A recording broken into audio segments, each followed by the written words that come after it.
I decided to write this book because I think, among others, one of the idea pathogens infecting this country is the idea of reparations, that white people owe Black people something, in which is reparations.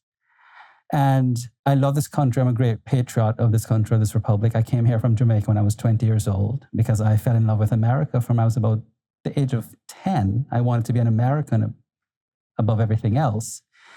And increasingly, I have seen where the divisiveness in this country has grown worse by a rhetoric and a narrative spawned. You can't even call them the far left anymore. Let's just call them the Democratic Party, the left. And the idea that white people, because their ancestors might have owned slaves, which is also a fallacy because the majority of white people living today, their ancestors came after the Civil War. Or the idea that every single affliction or every single asymmetry or disparity between the races is causally linked to slavery, which is fallacious, and that whites have responsibilities to Blacks. I think from an ethical standpoint, as a trained ethicist, I thought this was wrong, that it was dividing the country further. And so I wanted to write a book to show that the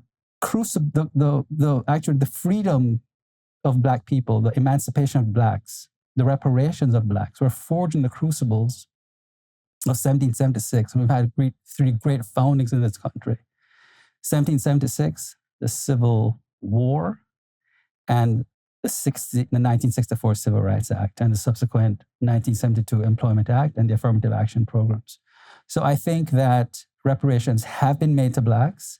And what I wanted to provide to readers, both Blacks and whites, was to provide a sense of inoculation against the fallacious claims that whites owe Blacks something other than respect for the inalienability of their rights as individuals, not as groups, and to destroy the identity politics that I think is superseding our notion of individual rights in this country.